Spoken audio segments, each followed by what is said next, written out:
You had a good weekend.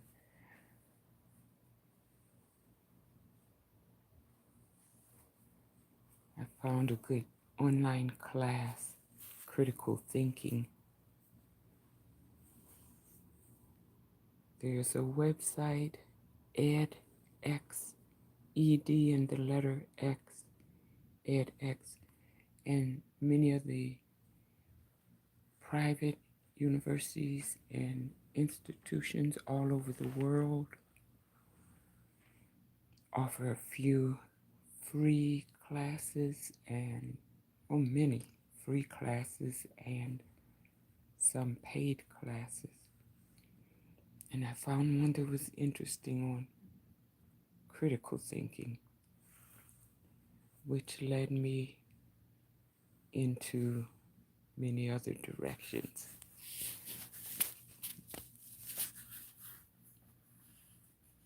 And we had an election on November 5th, Tuesday. I think that was it, November the 5th. So that inspired me to think about what are some positive ways to move forward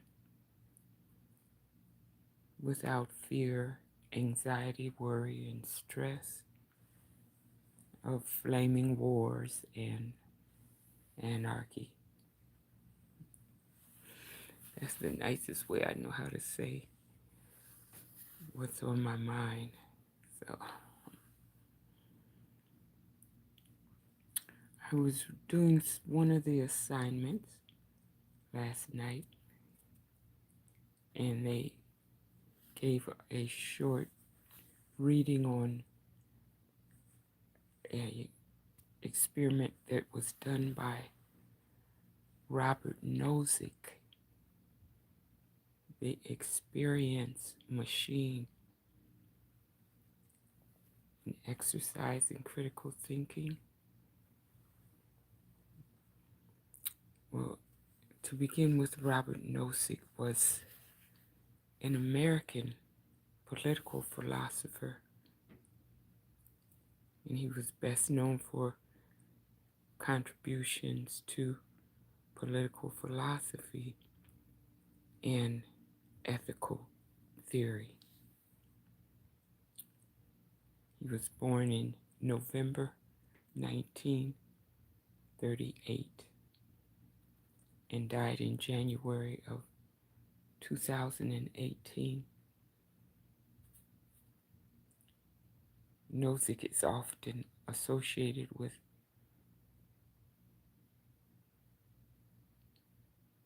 libertarianism, big word, libertarianism, particularly through his influential work, Anarchy, State, and Utopia, published in 1974. The book was a major response to John Rawls' A Theory of Justice, and is considered one of the foundational texts in contemporary political philosophy. Nozick's theory in Anarchy, State, and Utopia, Nozick argues for a minimal state, which he believes is justified if it arises from voluntary exchanges and agreements among individuals. He rejects a wider role for government that redistributes wealth or enforces social justice, advocating instead for individual rights and property rights. Nozick's perspective emphasizes the importance of liberty and the inviolability of individuals, suggesting that any governmental interference must be limited to protecting individuals from harm. Now we get to the juicy part, the experience machine. One of Nozick's most famous thought experiments is the experience machine, which appears in Anarchy, State, and Utopia. In this thought experiment, Nozick asks us to imagine a machine that can provide individuals with pleasure and happiness by simulating experiences that they would find most desirable. If plugged into this machine, a person would live a life filled with pleasurable sensations, but those experiences would be artificial and disconnected from reality.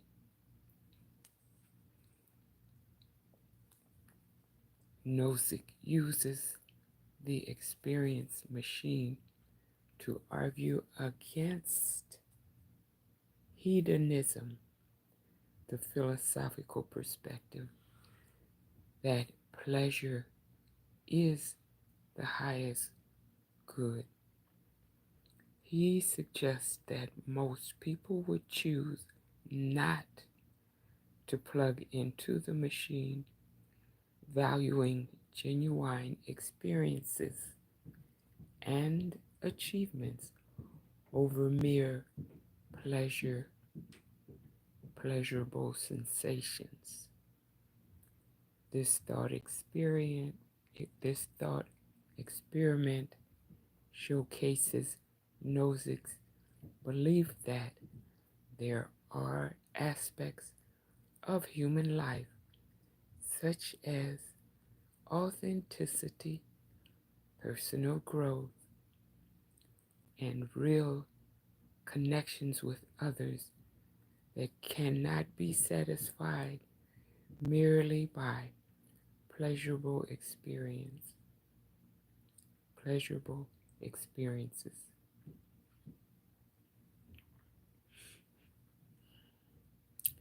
It ultimately serves to underline the importance of considering what it truly means to live a fulfilling and meaningful life. And this message was completed with the help of Nova App AI. Nova, Nova app from the App Store. AI. In the homework assignment, we were asked to answer yes or no. Would we plug ourselves and maybe a loved one into the experiment machine for life without the option to return to our former condition of life without the experiment machine? And I chose yes. And I think only 19% or less of the people answered yes in the assignment. out of maybe 200 or 300 students, only 19% of us said yes.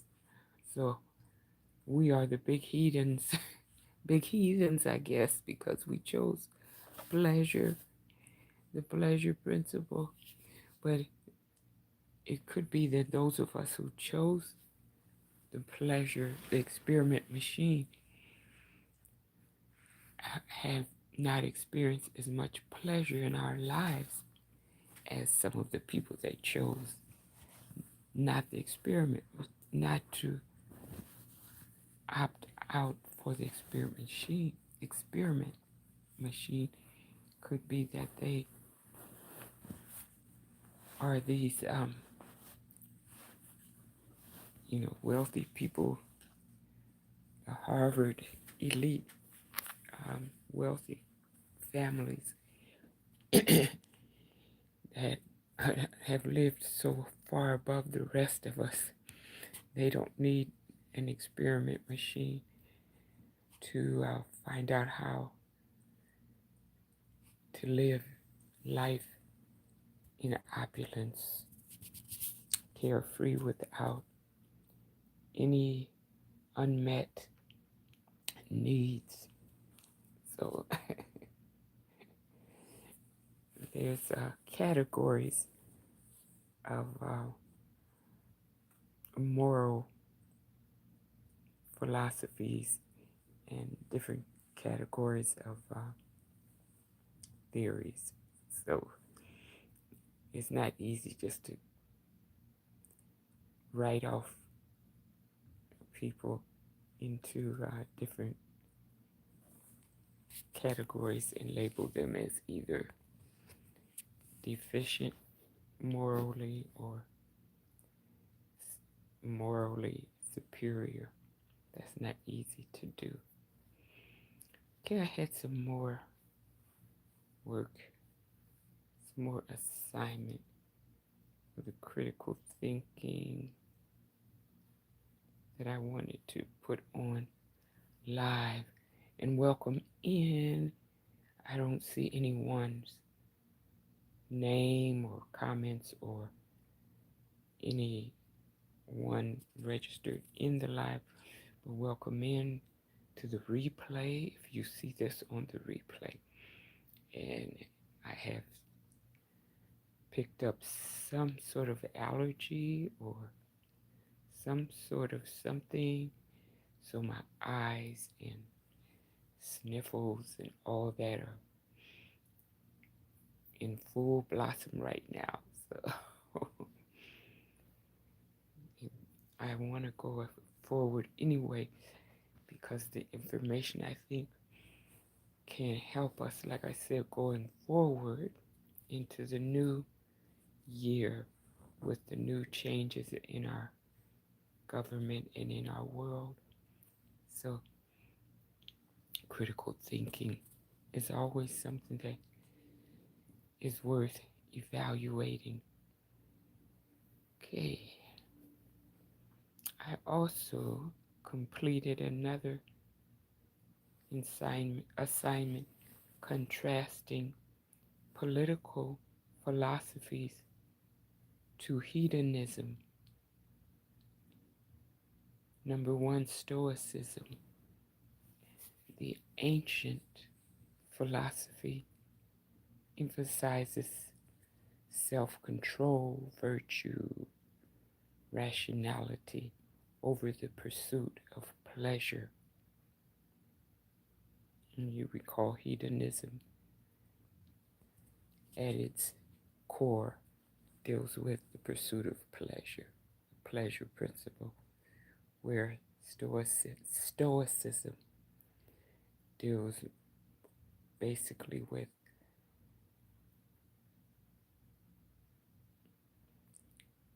the emphasis on self-control, virtue, and rationality over the pursuit of pleasure. Stoics believe that true happiness comes from within and is achieved through wisdom and alignment with nature rather than external pleasures.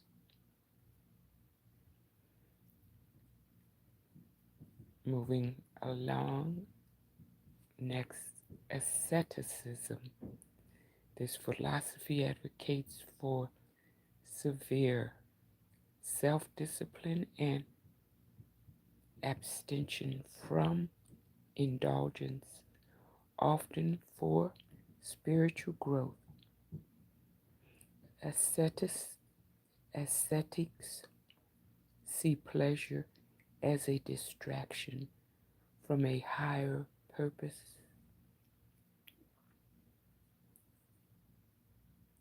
Next, we have Kantian ethics. Immanuel Kant's moral philosophy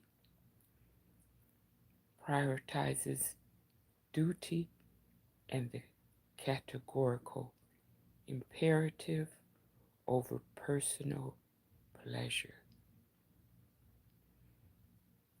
According to Kant, Immanuel Kant, morality is grounded in reason and the obligation to treat others as ends in themselves rather than means to an end. Next, utilitarianism. Utilitarianism, in its original form, while closely related to hedonism, classical utilitarianism, especially in its formulation by Jeremy Bentham, focuses on the greatest good for the greatest number, which can sometimes lead to sacrificing individual pleasure for collective happiness.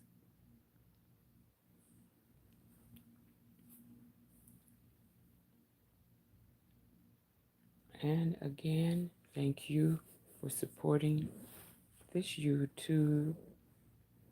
This young YouTube is growing up with the help of all of the people that are watching, subscribing, and supporting. So I thank you so much for all of your likes and shares and subscribing. It's fun for me. It's not work for me at all. I'm so used to hard work that this is almost a hug. This YouTube is a hug compared to the hard work I'm used to. Okay, a few words about John Stuart Mill. John Stuart Mill, 1806 through 1873, was a British philosopher and political economist known for his contributions to liberal thought and utilitarianism. Turn my volume up.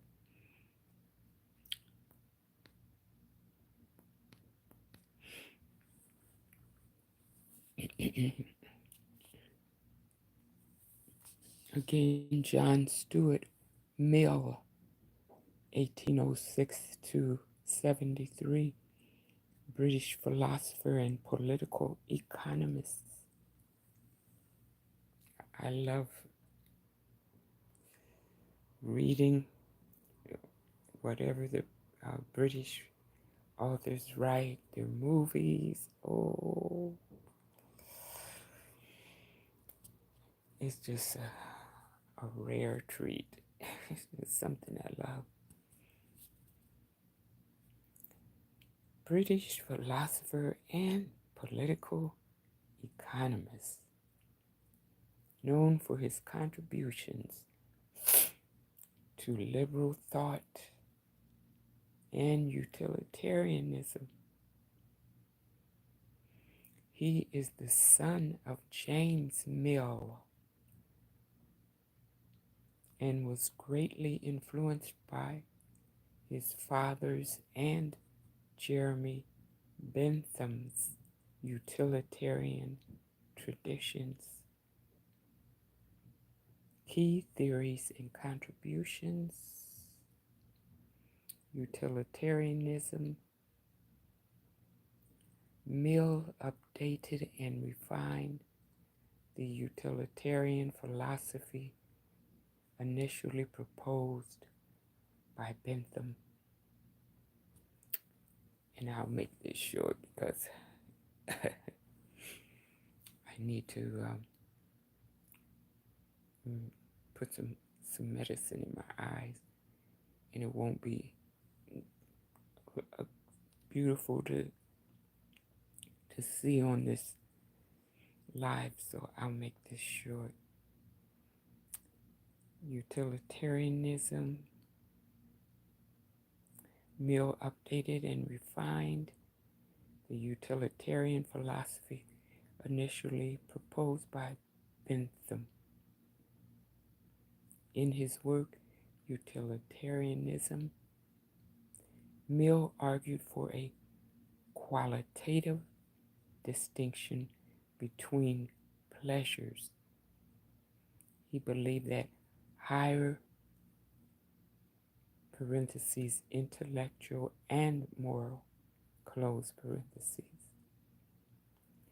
higher pleasures are more valuable than lower bodily pleasures. His famous quote, "It's better to be a human being dissatisfied than a pig satisfied," illustrates this point. Liberty and individual rights. On Liberty, Mill argued for the importance of individual freedom and autonomy. He emphasized the need for personal liberty, especially in speech, and warned against the tyranny of the majority. Gender equality. Mill was also an advocate for women's rights, arguing for gender equality and women's suffrage in his essay, The Subjection of Women. He believed that society would benefit from the full participation of women. Again, that was John Stuart Mill. John Stuart Mill, 1806 through 1873. Reaction to other theorists. Mill engaged with critics and theorists of his time, notably against Bentham's quantitative utilitarianism, while Mill agreed with much of Bentham's utilitarian framework. He disagreed with the idea that all pleasures should be measured purely in quantity. Mill's emphasis on the quality of pleasures was a clear departure from Bentham's more mechanistic view.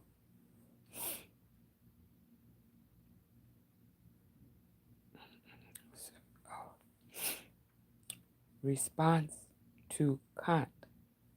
Although Mill did not fully align with Kant's deontological ethics, and I'll come back and talk about deontology, he recognized the importance of individual rights and moral duties,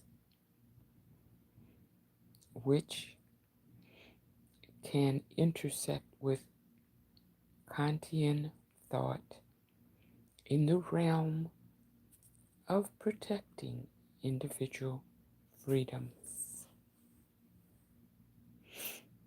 Okay, deontology. Deontology is an ethical theory that judges actions based on whether they follow a set of rules or are morally correct, rather than the consequences of those actions. Deontology comes from the Greek word deon, D-E-O-N, deon, which means duty, D-U-T-Y. Examples: the Ten Commandments, the Universal Declaration of Human Rights,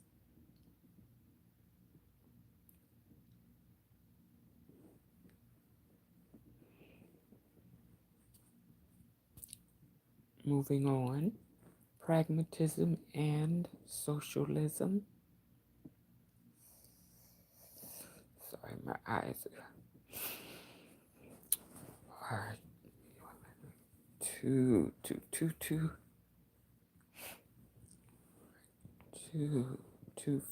much inflamed. Pragmatism and socialism. Mill's views evolved over time, especially concerning societal issues, and he engaged with ideas that foreshadowed later socialist thought. Ideas that foreshadowed later socialist thought. Supporting some measures for social reform and welfare. Overall, Mill's contributions helped shape not only utilitarian thought, but also modern liberalism, stressing the balance between individual liberties and the collective good. Once again, I completed my assignment with the help of Nova AI, Nova app AI.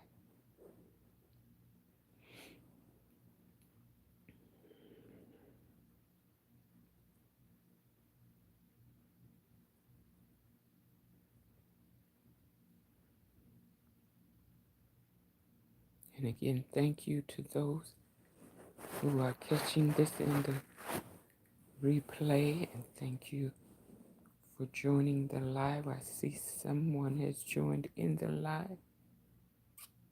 Welcome in. Welcome in. I was persuaded by the recent election, and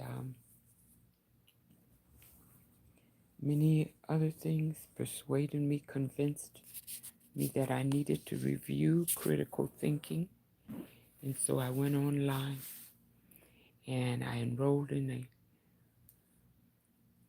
critical thinking structure and function, blah da da blah da dee, Harvard X, excuse me, Harvard University Online at EDX, edX has so many classes online and maybe even on YouTube, edX classes, similar to the TED classes, the TED Speakers Forum. So I signed up for, I think it's till January, the first week of January, from the November through January, excuse me, critical thinking, structure, and function. So already it has helped me see the importance of not flaming out over other people's political positions, their political philosophies, because every brain is different. That's complicated enough that each one of us has a unique brain, but the critical thinking is a set of skills that we acquire over a lifetime. If we continue to evolve, we become more skilled at it. As if we don't have enough on our plates, right? We have enough on our plates, so.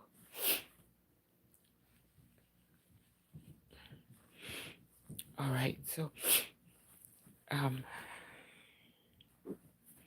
there was some more notes from my class I wanted to put on this live because it may help some people who, like myself, look around at all the flame wars online and all the clashes and disputes and opposition that we see around us.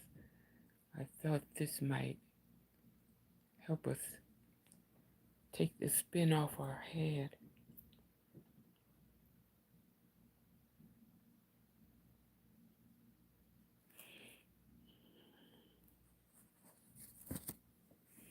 Critical thinking is an intellectual process that involves analyzing and evaluating information to make reasoned judgments in a world overflowing with data, opinions, and misinformation. The ability to think critically is more important than ever. It allows individuals to navigate complex issues, make informed decisions, and interact constructively with others.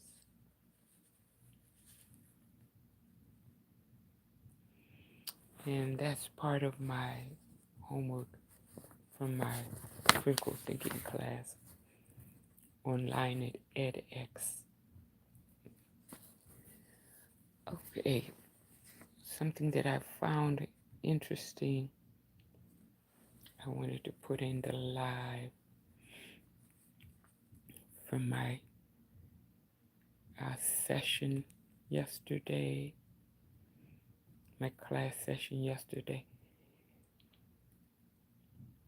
There's a difference between an argument that is heated and angry, And an argument that is based on persuasion or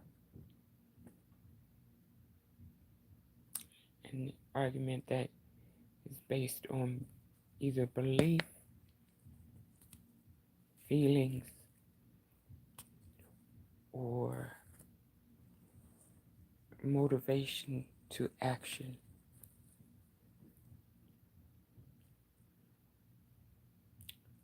In other words, communication versus a description. Argument is not a description. So if someone tells you blah da da blah da dee, or I believe, fill in the blank, that could be their claim. They claim that their invention is far superior based on their beliefs.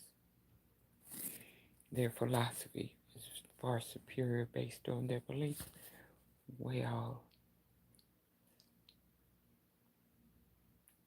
they need to bring a little more information. They need to bring in something, a conclusion. How did they arrive at that belief? In other words, what is their premise? Okay, so an argument would have those elements. It will move you to feel something, believe something, or move you to take an action.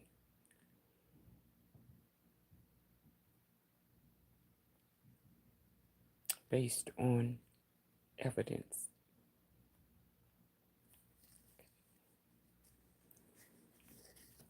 The claim or the premise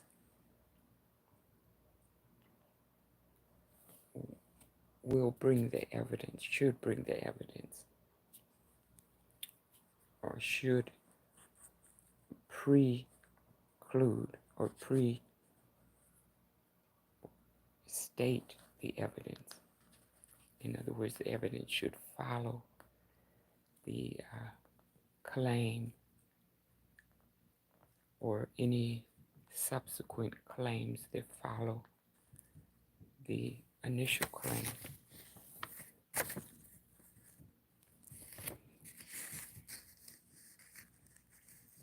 They should also bring in evidence that supports the premise or the conclusion.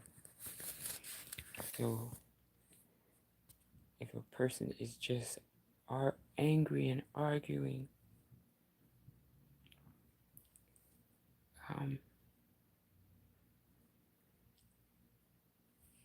that's no different from a juvenile or a child having a 2-year-old tantrum. It's no different. It hasn't persuaded a person in one direction or the other. It's just simply flaming out. That's basically what they're demonstrating, is how to flame, or inviting someone to a flame war. So we don't really benefit from that other than just a verbal exercise in futility.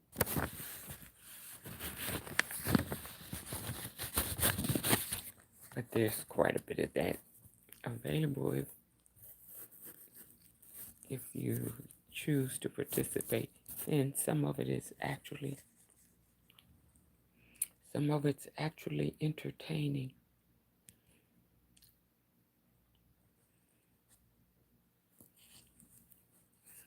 It doesn't go anywhere. It can lead people to places they don't really want to go, need to go. and can get very expensive to just for the sake of arguing online, offline, and just for the sake of a feeling to be right or the need to dominate another person or whatever the motive is. It may feel good at the moment, but the consequences still going to be met with, still have to be dealt with. Okay. So I'm saying this to myself first of all. And I'm not pointing fingers at anyone. I'm saying this to myself first of all, because I anticipate seeing some retrograde communication coming again after January 20th, I believe, when they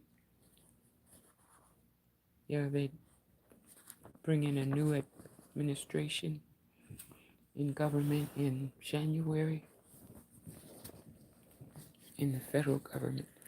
So I anticipate seeing a throwback retrograde communication. I won't be able to use most of it. I enjoy peace too much, so I won't be able to use most of it. But in order for me to stay centered and peaceful, I need to understand the basics of critical thinking and really the difference between an argument and anger.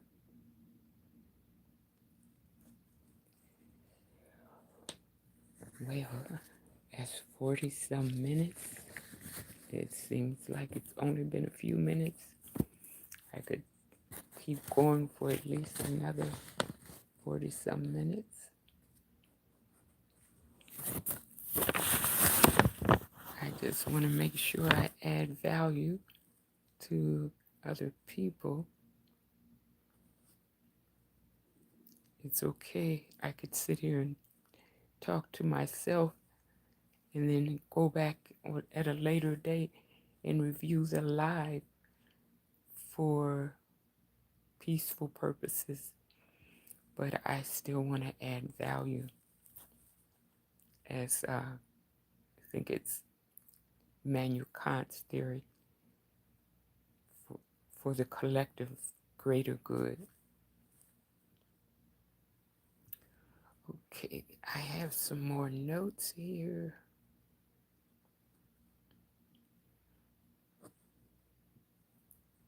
Well, that's that's not class notes. That's something else.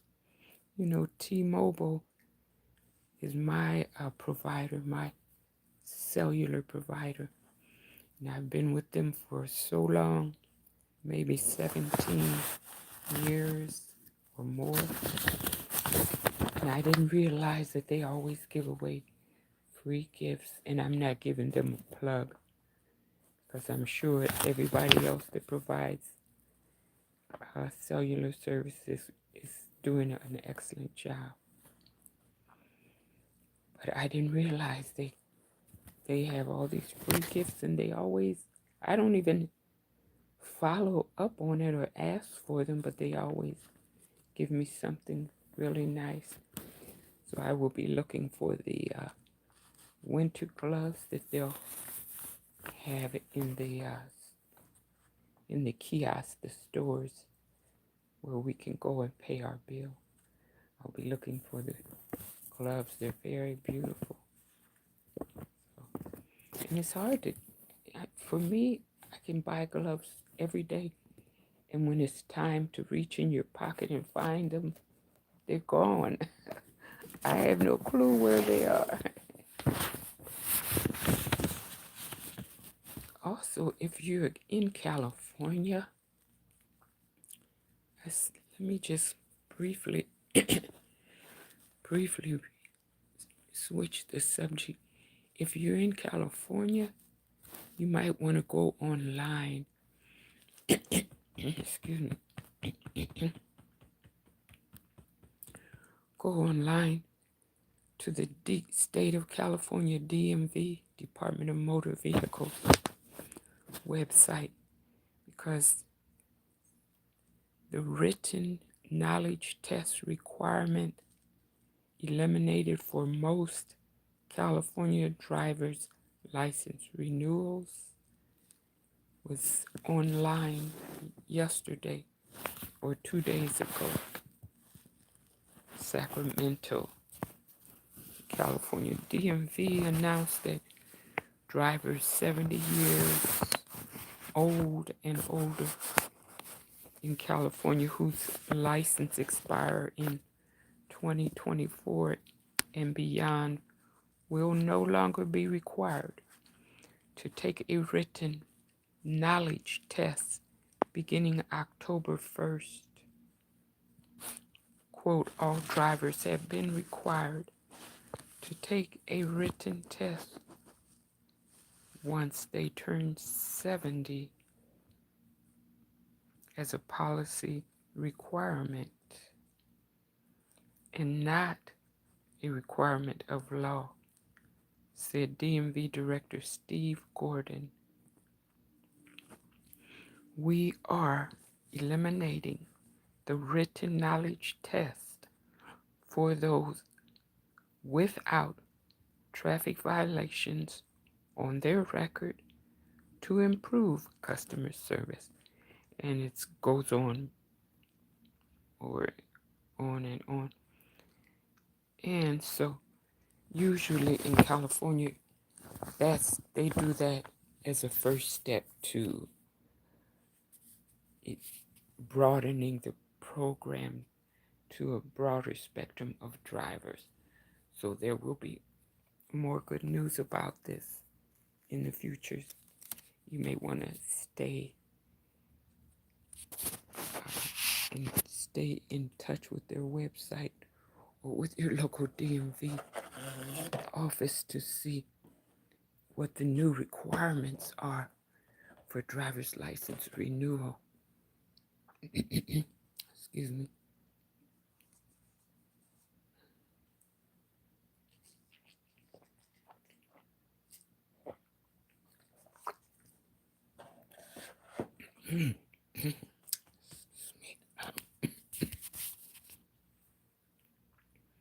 Something in the air for the last couple of weeks. Maybe it's the school kids. They come around with new things for us to breathe. I'll just put it like that. So I don't want to jeopardize my good health. So, I had lots of vegetables and fruit and healthy stuff. I set aside all the meat and junk food and all of that for several days now. And so I'm more healthy than I was a few days ago. I'll put it that way. It's mindset is everything. Your mindset, your frame of mind is everything. Okay. I can't take that white screen anymore. I want to do some more homework, but my eyes can't take that white screen. So I'll put this on the live, and maybe more people will benefit from it.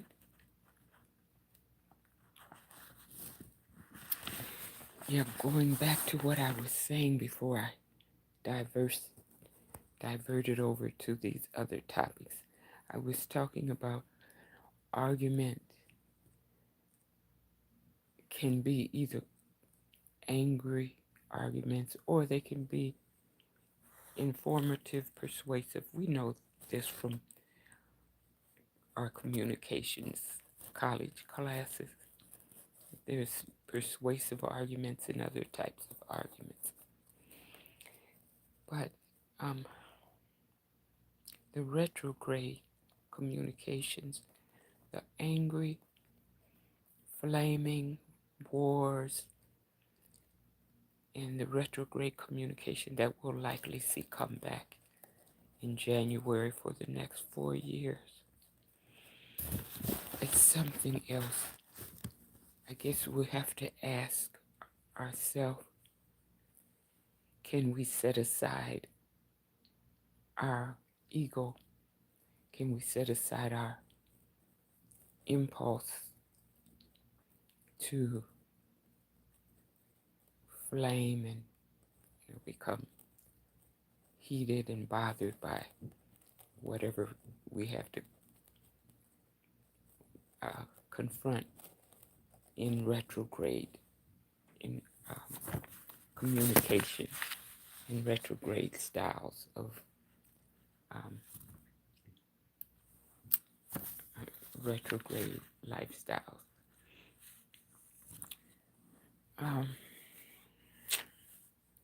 One way we might deal with that is by remembering that a bad day for the ego is a good day for the soul. So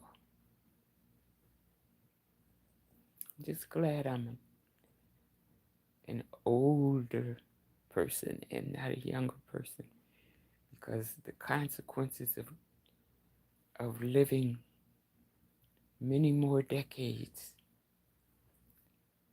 after having the experience that we've had in the last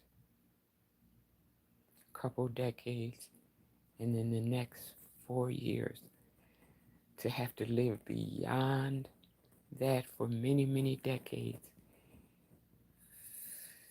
I wouldn't wish that on my worst enemy. No way. The consequences are devastating unless we pre-plan for that and have ways of dealing with what we know is only harmful to our mindset, and maybe just designed for the purpose of destroying your mind, your soul. So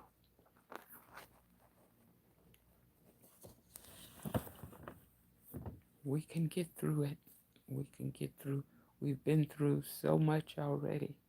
We've survived COVID and so many other things that didn't take us down. We're good for whatever else comes down the road. Okay. Well, we talked about how an argument is not the same as a description.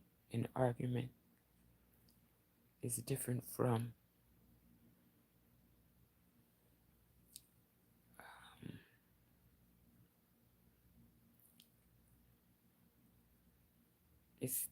a communication as well,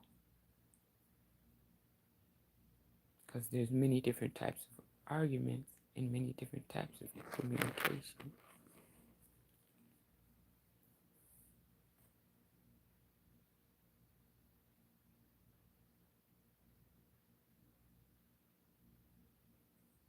And I did say that I chose,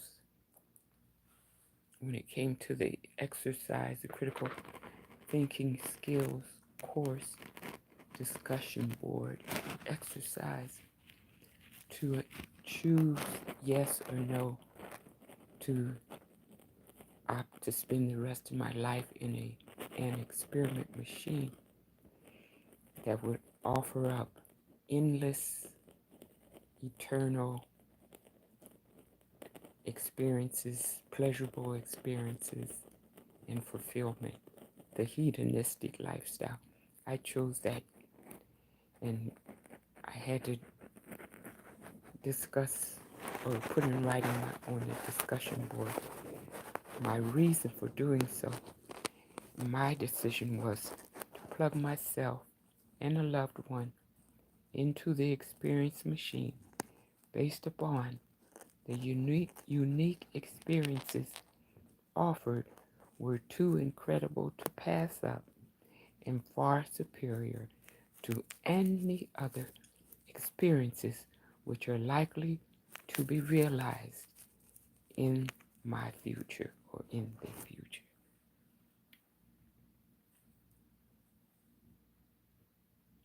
So that may be a thought experiment that someone else on the other side of this camera may want to engage in, may think about options.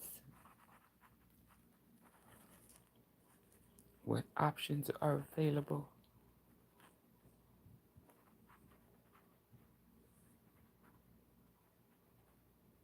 I'm checking my notes here to see if there's anything else of value to go on here.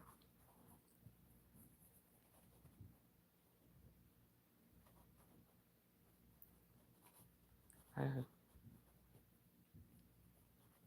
put mostly everything I wanted to say on here.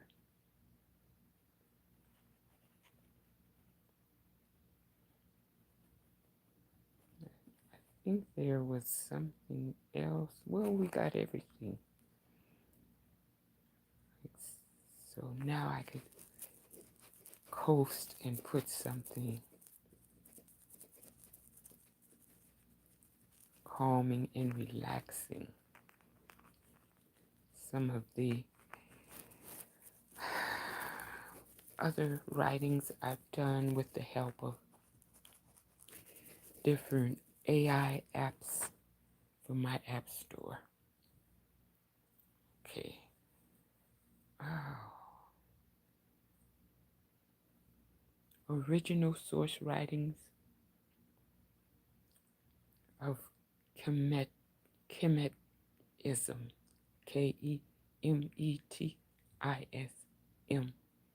Kemetism. Kemetism, also known as Kemetic paganism, is a neo-pagan religion that seeks to revive the ancient Egyptian religious practice. It emerged during the 1970s and draws inspiration from the original beliefs and expressions of religion in classical and late antiquity. Followers of Kemetism are often referred to as Kemetic pagans or Kemetics. Here are some key points about Kemetism and ancient Kemetic texts. Origins and beliefs. Kemetism is a revival of the ancient Egyptian religion, which was practiced for thousands of years along the Nile River. And I'll open a parentheses and add in that the Egyptian religions were predated by the African, what we call African, but the Nubian religions and religions that predated the Nubians, the original people of the Nile Valley region. So Egyptian is not the original or the origin of Kemetism, but when you use AI, you get information that is available for the last maybe 20 years in the databases, and it may not really reach back far enough. Kemetism, a revival of ancient Egyptian / Nubian religion practiced for thousands of years along the Nile River. It honors the gods and goddesses of ancient Egypt, such as Ra, Osiris, Isis, Anubis, Anubis, Anubis, and Thoth, Thoth. And all of those gods predate the Egyptians even arriving to the Nile River Valley. And, well, that may be controversial to modern day Egyptology and Egyptologists' way of thinking, but I prefer Dr. Diop's landmark presentation that he made at UNESCO on the origins of the Nile Valley civilization and the origins of human civilization. Dr. Theophilo Benga and Dr.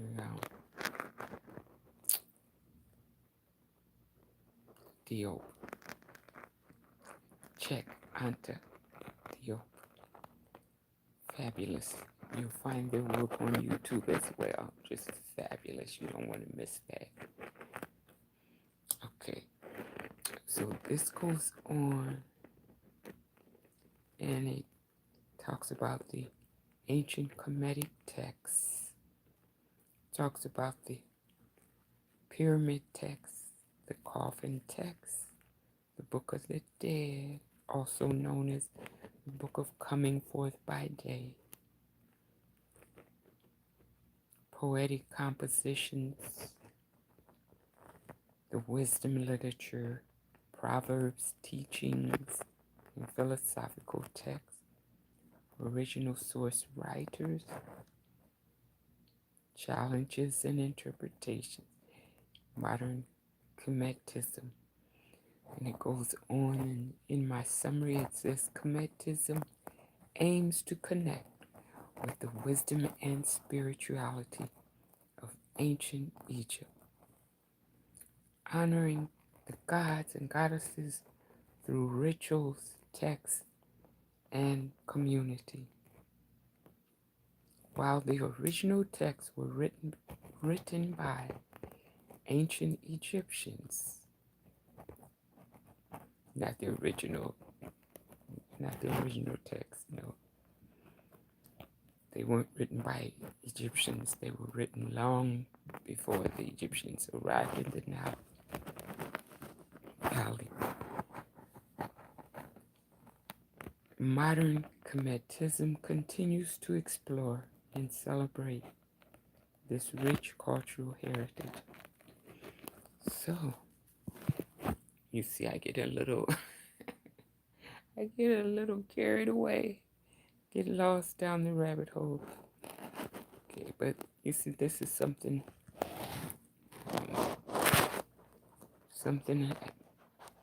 it happened, my programming happened long ago. Something that I enjoy is reading about the world, history, people, whatever's available. Okay, here are some poetic tales. They really belong to Women's History Month in March, but why not? It's always the right time to celebrate women.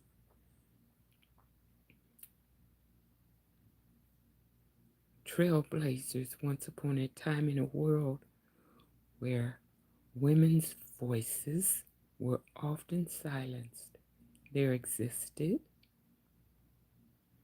a group of fierce trailblazers. Right now, today, we're still here. Some of us are bold. They defied societal norms, shattered glass ceilings, and left indelible marks on history. Ada Lovelace, the enchantress of algorithms, Ada danced with numbers and wove intricate patterns that would later become the blueprint for modern computing. Her legacy lives on in every line of code, every digital marvel. Ada Lovelace. Rosa Parks. Rosa. On a Montgomery bus, Rosa set her ground, refusing to yield her seat to prejudice, racism and discrimination, sexism, colorism. Her quiet defiance sparked a revolution, a movement that echoed across continents, demanding justice and equality. And again, the AI app can only go back so many decades. They didn't include all the women that preceded Rosa Parks. They did the same thing, but they, for some reason, they were written out of history or written out of some of the contemporary history books. Madame Curie, Marie Curie, with her hands stained by radium. Marie unearthed the secrets of the universe. She held the cosmos in her palms, proving that brilliance knows no gender. Her Nobel Prizes illuminated the path for generations to come. Marie Curie. Malala Yousafzai,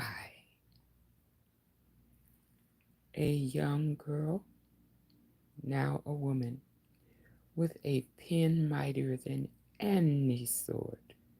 Malala Yousafzai stood tall against oppression, shot by fear. She was shot in the face, if you remember, the Pakistani lady, young woman, shot in the face. This was an incredible woman. Shot by fear, she rose, her words echoing through valleys, urging education for all. Her courage ignited a fire that burns still. The AI app cleans things up. They don't want a flame war, but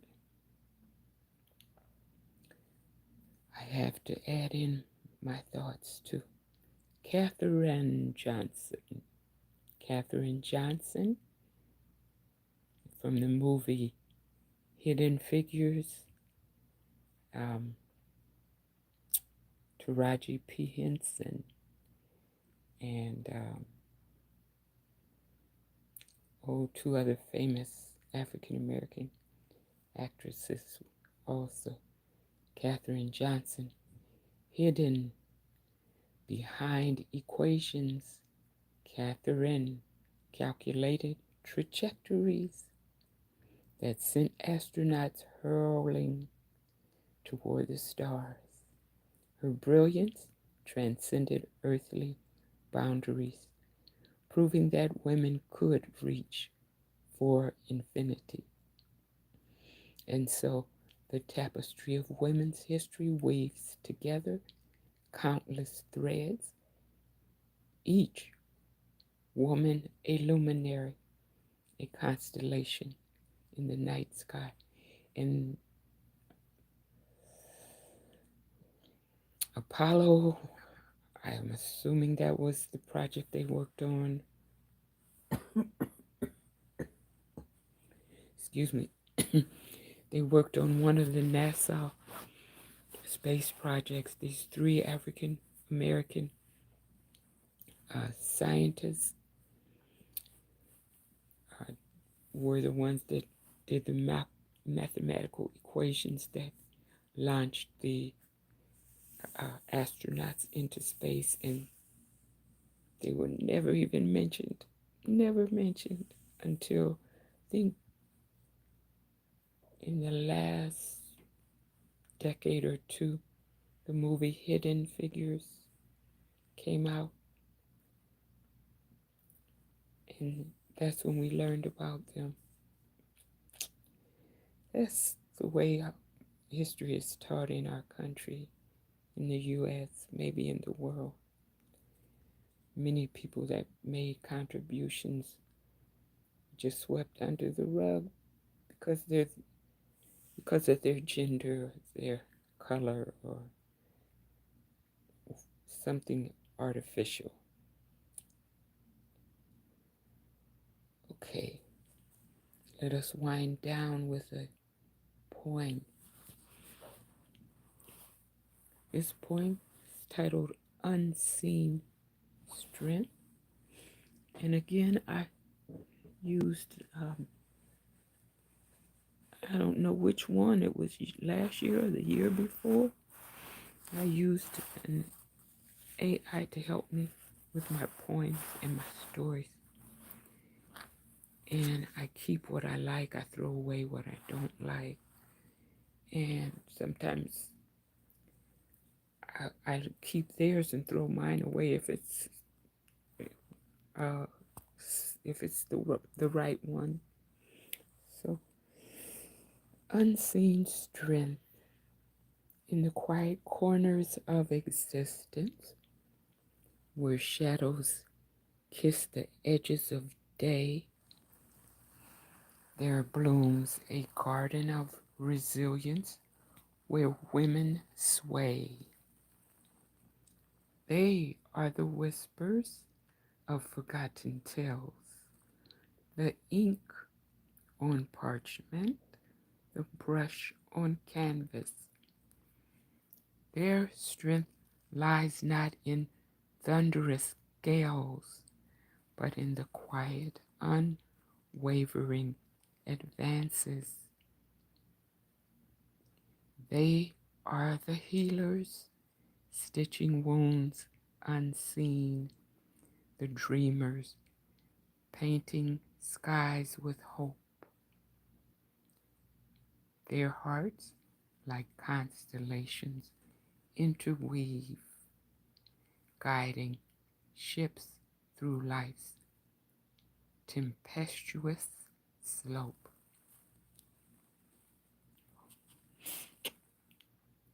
In kitchens, classrooms, boardrooms, and fields, they sow seeds of change, tend to fragile shoots. Their love, a force that never yields, an anthem sung in muted flutes.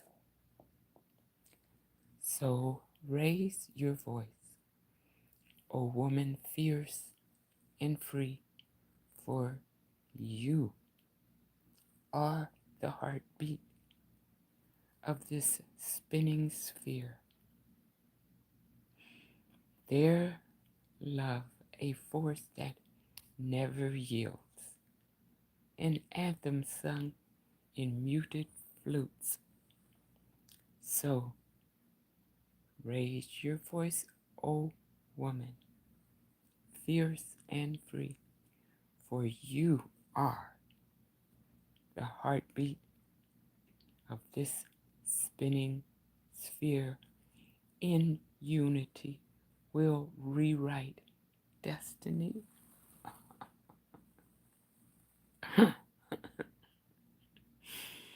For women make this world better year after year.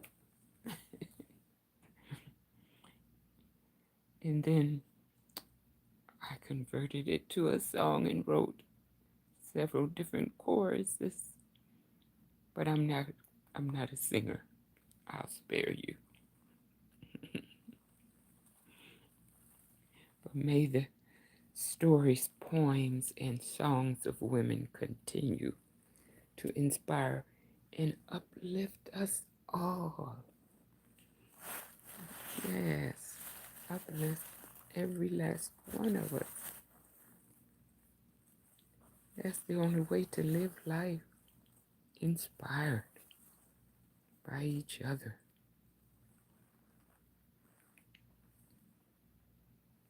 I'd like to keep reading, but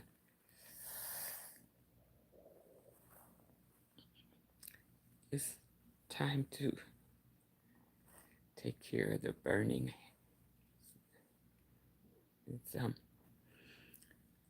even though the herbs and seeds burn, it's better to have them in my system to use these herbs. There's a lot of different international stores around. You can buy so many different things and just wipe out whatever's trying to hang on. Anything that's trying to hang on and pull you down.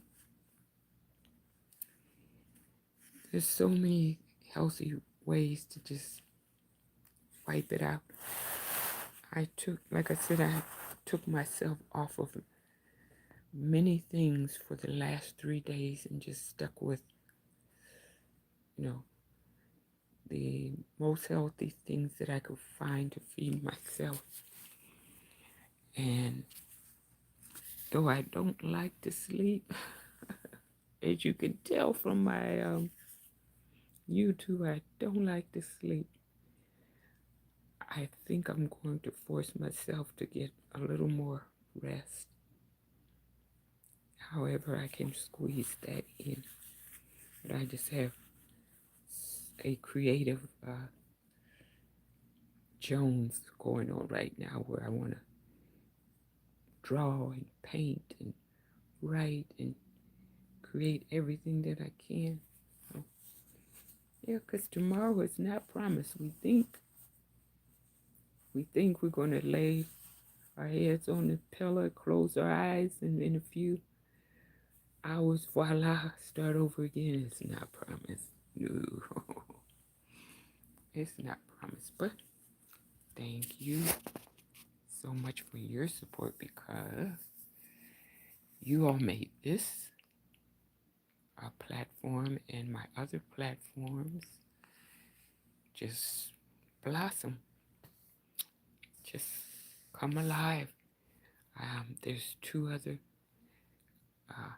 YouTubes, and they're newer than this one, or they don't have as much content as this one, so they're slowly growing,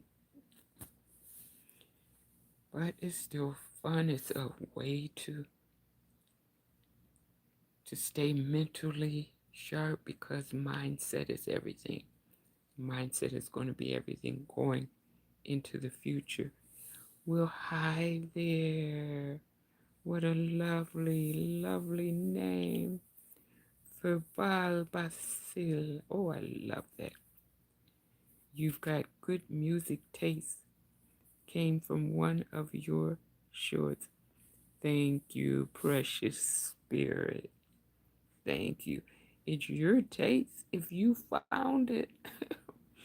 If you heard it. It's your taste too. If you're fortunate to live as long as I have, you're going to hear so much music, and it will be difficult to choose just one genre. People will try to ask you, well, what's your favorite? Oh, so much, so much music, so many creative people in this world. There's no reason to fight, really.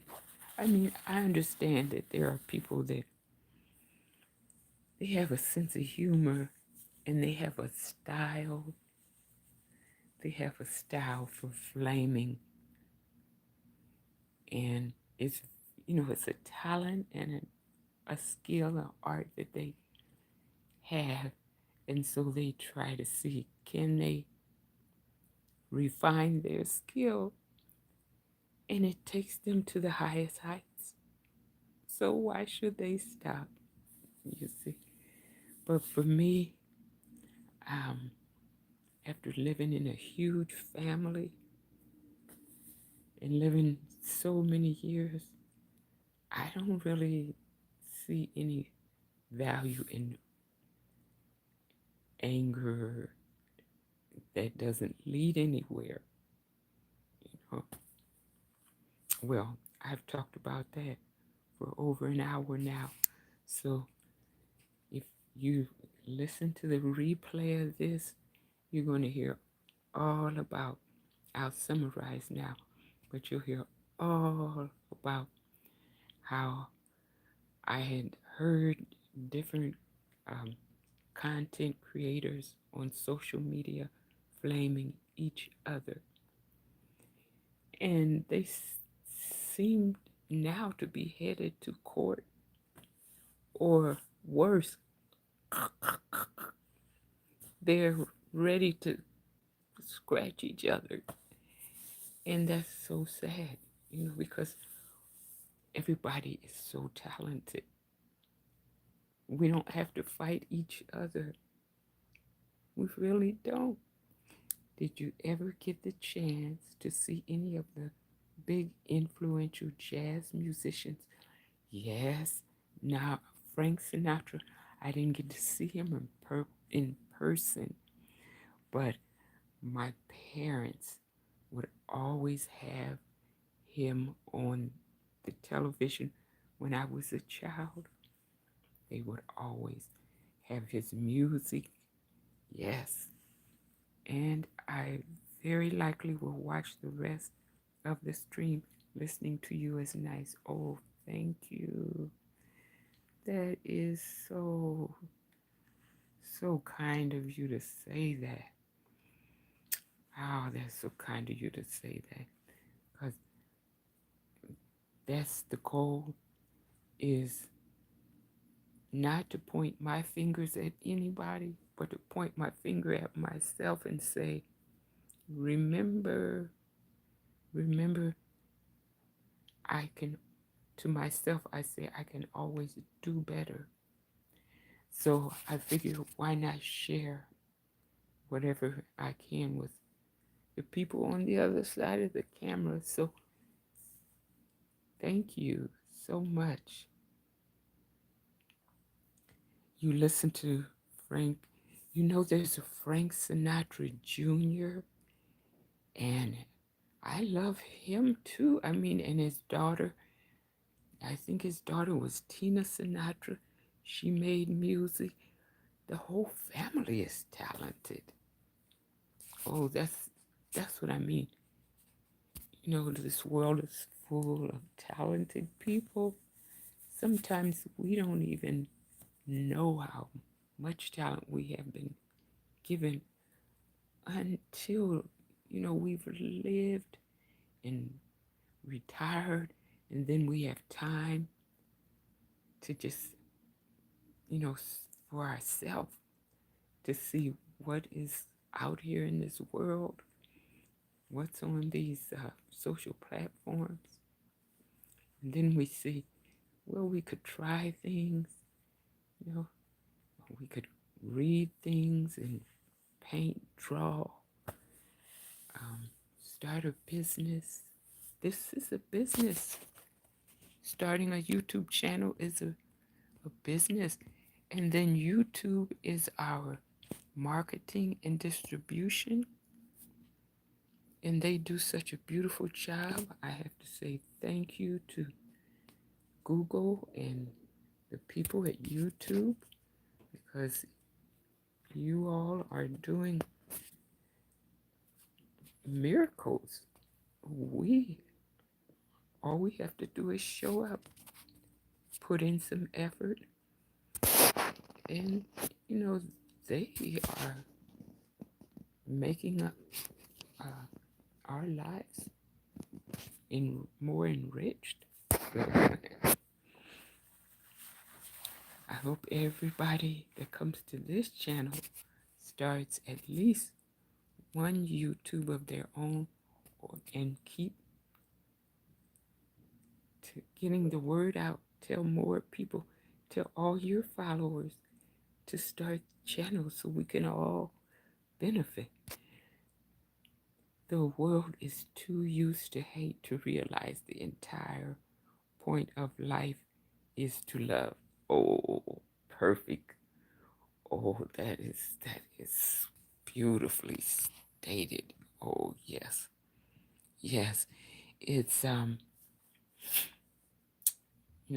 think there's some things I can't say because I know, they deal with too many triggers. But once we live a long time, we find out there are things that we cannot control. So let's just, live happy and control what we can control and just be happy. Because there's so many things that we can't control, so why worry about it? But that's another reason not to waste time on anger. Rather, the opposite, advocate and argue in a positive way so that we can benefit and others. Yeah. So, yeah. I'm so happy that you contributed this. Tell me more. I want to hear everything you have to say. Go right ahead. I'll sit right here and listen to you. Tell me whatever else. Are you reading or taking any courses? I did. Last night I signed up online. There's EDX online, and all these universities all over the world have free classes we can sign up and take. And Harvard had one on critical thinking. That's what I wanted. I didn't care who offered it, but it's critical thinking, structure, and function. And there was so much in there.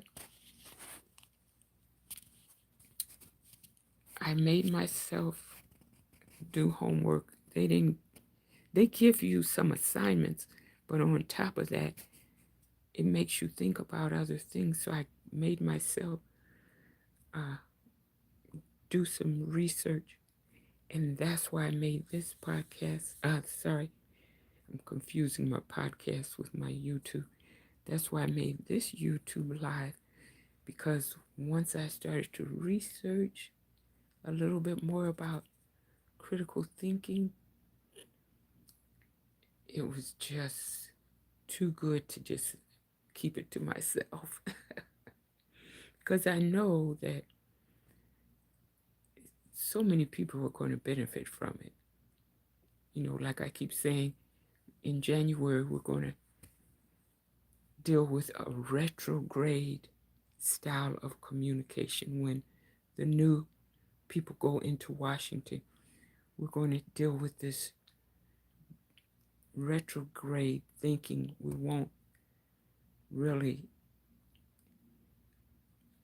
if people think like myself or like you or many other people who want to evolve and move forward and see as many people move forward and advance and improve no matter who they are, where they are, you know, wherever people are, they deserve the best, you know. So those of us who feel like that, we may not appreciate retrograde communication style. So that's why I thought, well, jump ahead of the curve, jump ahead of January 20th, and start to just feed myself and other people more critical thinking skills, more ways of independent thinking is really what it is, because it's especially easy to just say, okay, well, I pay taxes, so I'll just turn that part of my life over to the people that I pay taxes to. But never, never, never again. I could never do that. That's something that that was part of my life that I don't regret. It's just that when you're in your career and you're working all day, you're studying all night, you only have X number of hours left over for family, very little time for yourself. You figure you're paying taxes and that you might just benefit from that, and you actually do. You do benefit from it. But later on, I see that some of my choices were based on wishful thinking, wishing for something that was nothing more than just a empty promise, you see. And for me, I've learned that I need to look at political philosophies and political theory, critical thinking skills closely, especially for the next 4 years. I really need to look at that more and more, because I know that many people will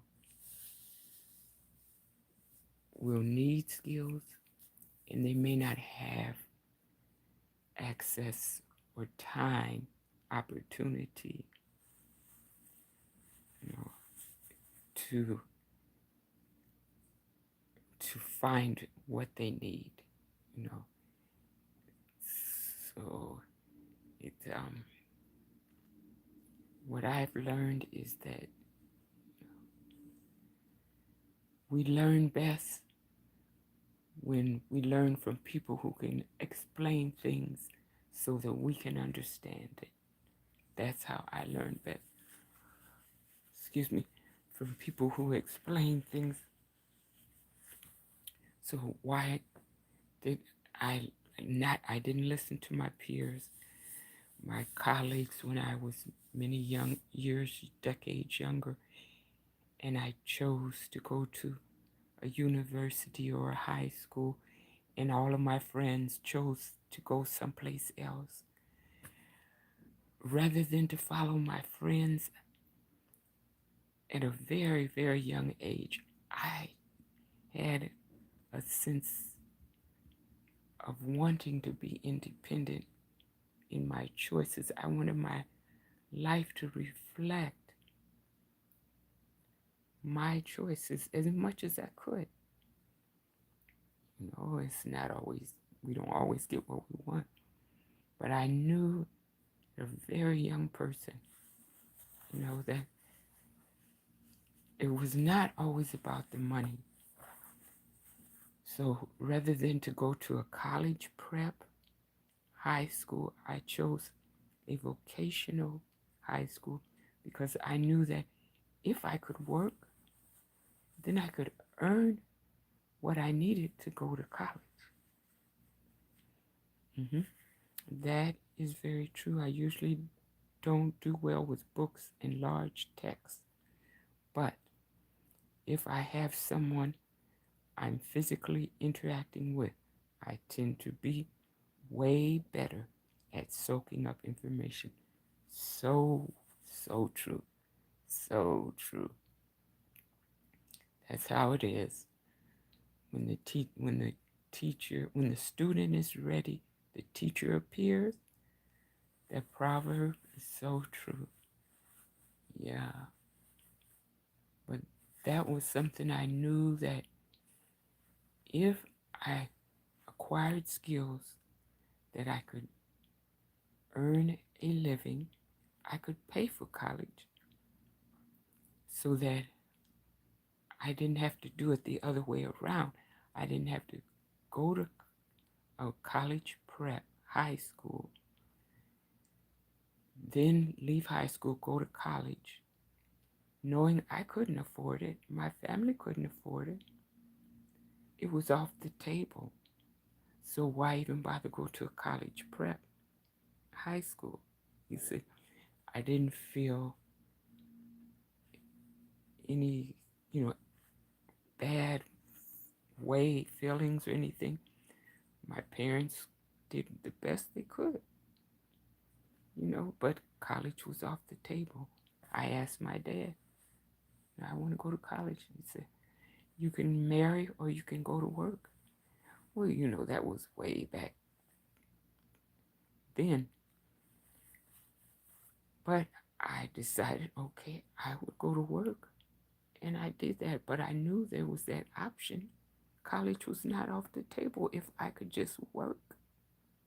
If I had to work the rest of my life. And I know now. A niece of mine told me, Auntie, that university it will be there when you need it. So, so there are needs and there are wants. So I learned to address needs first and then wants. Now look, I don't even have to pay for a critical thinking course. I can do it for free. I think it's about 6 weeks. It started last night and it ends the first week in January. So that's about 6 weeks. And it's the type of class, the EDX courses. Many of them you can sign up whenever you want to. And, it's self-paced. And unless you're buying a certificate, a degree, or something that requires you to turn in your assignments, it's free information. So, was that available when I graduated from high school? Did I even think that would happen? No. But even back then, I started taking free classes. A neighbor lady, she would say, come on, get in the car. There's a free class. Well, it was a computer programming class, but that's not what it was called back in the 70s. It was called, they were plugging in big plugs into these big boards, and then they would put so many of these big boards with all these plugs and wires on them into a machine so big that it would have to fill up the whole room. You couldn't put anything else in there. I think the Xerox and the IBM machines, these giant computer programming machines, well, they were teaching free. Supercomputers, right?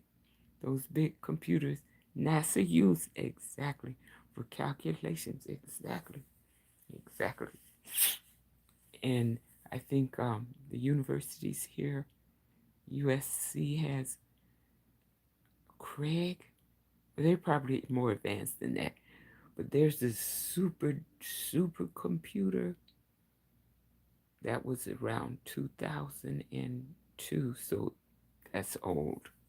They probably don't even use that machine anymore. But UCLA, USC, and all these West Coast universities, they try to use what they call bleeding edge technology to think we could do the same thing those things did with our phones now. Oh, yes, yes, in the palm of our hand. In the palm of our hand on a tiny little nano chip. Now, you can do the equivalent of what it would take several rooms of giant machines back in the 70s and 80s. And the computer people, I remember the computer programmers, how they were so stressed out. It was so few of them, and they had to do so much work. They were so stressed out. Oh, they were always walking fast, always moving fast, working long hours. Yeah, they were well paid, but they couldn't wait to move to a better job. Yeah, so, but, well, it's not that late, but I think I'm going to move along, put some medication in my eyes, maybe rest my eyes for a little while, turn these soft lights on, and just rest my eyes, because this light in the ceiling here is soft. It's a studio light, but